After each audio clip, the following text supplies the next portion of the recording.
Bonjour à tous et bienvenue dans ce nouveau thread paranormal. Aujourd'hui nous allons voir ensemble l'incroyable histoire de la Maison des Secrets.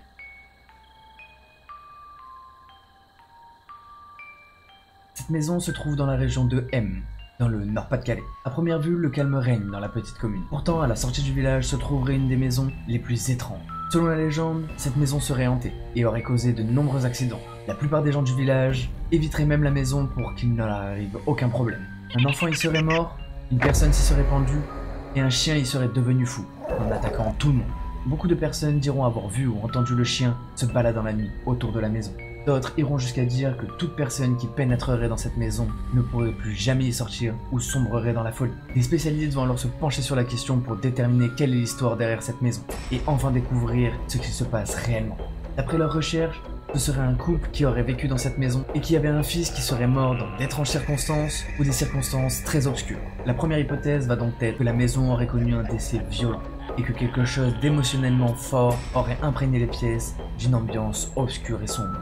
Forcément, pour les personnes les plus sensibles, il serait donc normal de ressentir, d'entendre ou de voir des choses à l'intérieur de cette maison. La seconde hypothèse est un peu plus sceptique. Il pourrait simplement s'agir d'une paranoïa environnante autour de cette maison. Cela s'expliquerait simplement par un phénomène d'escalade, où chacun des habitants aurait produit l'un des phénomènes plus ou moins importants sans s'en rendre compte, ce qui aurait pu entraîner une espèce de paranoïa collective autour de cette maison. Et les croyances populaires auraient pu générer et engendrer ce genre de phénomènes paranormaux. Pendant des années, la maison va alors rester désespérément inhabitée. Mais un jour, une personne religieuse va racheter les lieux, afin de créer une communauté religieuse. Et bizarrement, à la suite de l'installation de cette communauté, le calme serait revenu dans la maison, mais également autour de la maison. Et il n'y aurait eu plus aucun phénomène paranormal qui se serait produit. Alors les évangélistes qui auraient acheté ces lieux, auraient-ils réellement réussi à nettoyer cette maison de tous ces esprits, ou est-ce simplement une coïncidence? Nous le saurons peut-être avec les prochains propriétaires. Tout commence en mars 2010, lorsque la petite famille Manning vient de réaliser l'un de ses rêves en achetant un appartement. Cet appartement est situé à Coventry, en Angleterre, et peu de temps après avoir emménagé, il va déjà se passer des choses très étranges.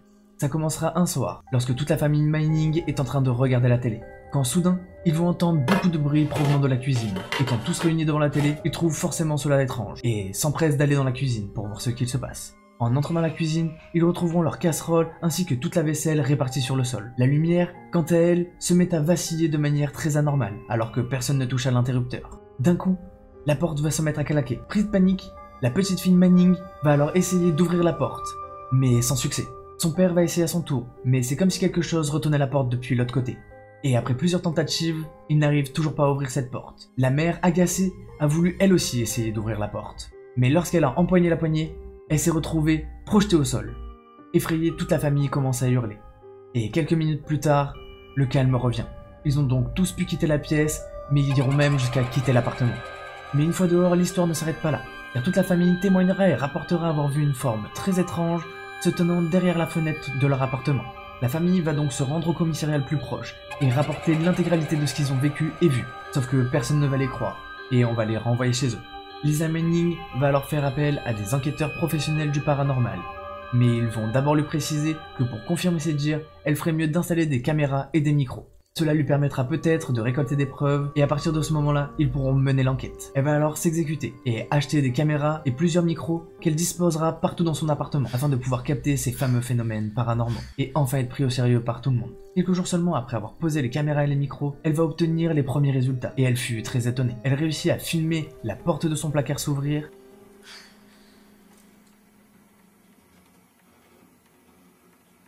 une chaise traversant la pièce,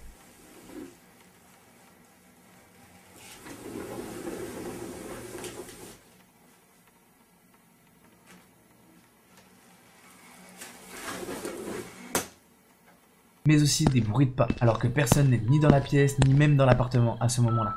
Après l'analyse de ces premières vidéos, les experts affirmeront qu'il s'agit sûrement d'un poltergeist. Un poltergeist serait une apparition liée à des déplacements d'objets, des bruits, voire même des coups violents. Selon les légendes, un poltergeist peut être soit un démon, soit une malédiction, soit une personne morte qui essaye d'exprimer son mécontentement ou essaye de communiquer avec vous. Pendant plusieurs années, la presse va s'emparer alors de l'histoire du poltergeist de Coventry. Les journaux vont se rendre à de très nombreuses reprises chez la famille Manning pour essayer eux aussi de capturer des phénomènes paranormaux. Car effectivement, chez les Manning, le poltergeist continuerait de se manifester et sèmerait encore la terreur. Après tous ces événements, la famille Manning va décider de faire appel à l'un des plus célèbres médiums anglais. Son but est d'éloigner le poltergeist mais aussi de désenvoûter la maison d'une potentielle malédiction. Pour finir, depuis que ce fameux médium est passé dans l'appartement, plus personne ne veut parler de cette affaire. Ni la famille, ni le médium, ni toutes les personnes qui peuvent passer dans l'appartement. Il est donc impossible de déterminer avec certitude si le poltergeist a bien été éliminé ou s'il s'est simplement calmé et qu'il n'est qu'une question de temps avant qu'il ne fasse ses nouvelles victimes. Peut-être l'avenir nous le dira.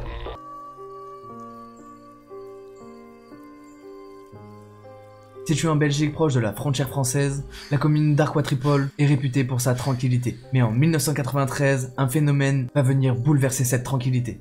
Une famille va appeler la gendarmerie pour expliquer qu'il se passe des phénomènes paranormaux à l'intérieur de leur maison. Ils auraient entendu des bruits inexplicables et des meubles se déplaceraient tout seuls. La gendarmerie va tout d'abord penser qu'il s'agit d'une plaisanterie, car il ne s'agit pas d'un appel très commun. Toutefois, ils ne veulent prendre aucun risque, et ils vont quand même envoyer une équipe sur place pour savoir ce qui se passe. En arrivant sur place, le sous-officier et son collègue vont constater un désordre impressionnant. La plupart des meubles sont complètement renversés et beaucoup d'objets seront retrouvés brisés au sol.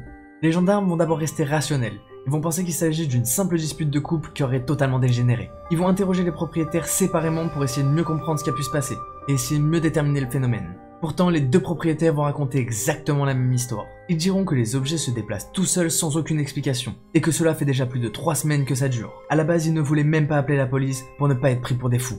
Mais que malheureusement, le phénomène a pris tellement d'ampleur et est devenu de plus en plus violent qu'ils commencent à avoir trop peur, et qu'ils ne savent vraiment plus quoi faire. Pour s'assurer qu'il ne s'agit pas d'une supercherie, la police va prendre la décision de mettre en place des mesures.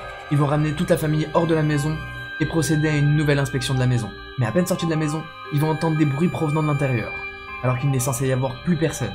Et c'est en arrivant dans la cuisine qu'ils vont retrouver un trou dans la fenêtre et des morceaux de verre semblent se déplacer tout seuls. La police, toujours très rationnelle et très sceptique, va penser qu'il s'agit simplement d'un courant d'air.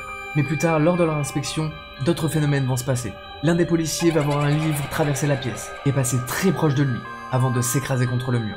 Un autre rapportera également avoir vu une chaise se déplacer, puis tomber toute seule. À un moment, lorsqu'ils vont faire rentrer la famille à l'intérieur de la maison, ils vont tous être témoins d'un phénomène très étrange. Le téléphone se serait arraché du mur tout seul, et aurait volé à travers la pièce. Sous le choc et dans l'incompréhension totale, les policiers vont alors appeler du renfort, car ils sont toujours très sceptiques, et ils veulent s'assurer qu'il ne s'agit pas d'une supercherie, ou de toute autre manœuvre. Au total, ce seront plus de 9 gendarmes différents qui assisteront à des phénomènes paranormaux, et qu'ils ne pourront pas expliquer de manière rationnelle. Les 9 gendarmes seront témoins de meubles se fracassant contre le sol, entendront des bruits de pas très étranges, et certains diront même avoir vu une silhouette mystérieuse. Cette histoire va leur faire beaucoup de bruit dans la région, et plusieurs journalistes vont se rendre sur les lieux pour essayer de capter le phénomène. Très peu d'enregistrements seront faits, mais beaucoup d'écrits rapportent avoir entendu des bruits, comme un vacarme infernal qui retentissait dans une pièce alors qu'il n'y avait personne. Cette histoire va faire tellement de bruit qu'elle va remonter jusqu'au procureur du roi, et que même lui qualifiera les phénomènes comme des phénomènes paranormaux. Aujourd'hui, pour tous les spécialistes et chercheurs du paranormal, cette affaire serait un cas d'école, car elle demeure irrésolue et il existe de nombreuses hypothèses qui peuvent être avancées. Pour certains, il s'agirait simplement d'un phénomène lié à des champs électromagnétiques, alors que pour d'autres, il pourrait s'agir bel et bien d'une maison possédée par des esprits maléfiques ou encore un poltergeist. Des médiums qui se sont rendus sur les lieux rapportent que ces manifestations seraient en fait la traduction du mécontentement d'un ou plusieurs esprits qui entraient les lieux, et ce serait le seul moyen pour eux d'exprimer leur malaise ou leur mal-être. Pour finir, malgré toutes les enquêtes qu'il y a eu sur cette affaire, il n'y a pas réellement de réponse convaincante à apporter. Certains diront qu'il s'agissait de la petite fille de la famille qui était possédée par le diable, car la plupart des phénomènes surnaturels se produisaient uniquement lorsque la petite fille était à l'intérieur ou proche de la maison. Donc il arrive à un moment, la famille va prendre la décision d'appeler un prêtre pour qu'il puisse pratiquer un exorcisme. Il va alors purifier la maison ainsi que toutes les personnes qui y habitent. Et comme par miracle, après le passage de ce prêtre, les phénomènes se seraient arrêtés mystérieusement.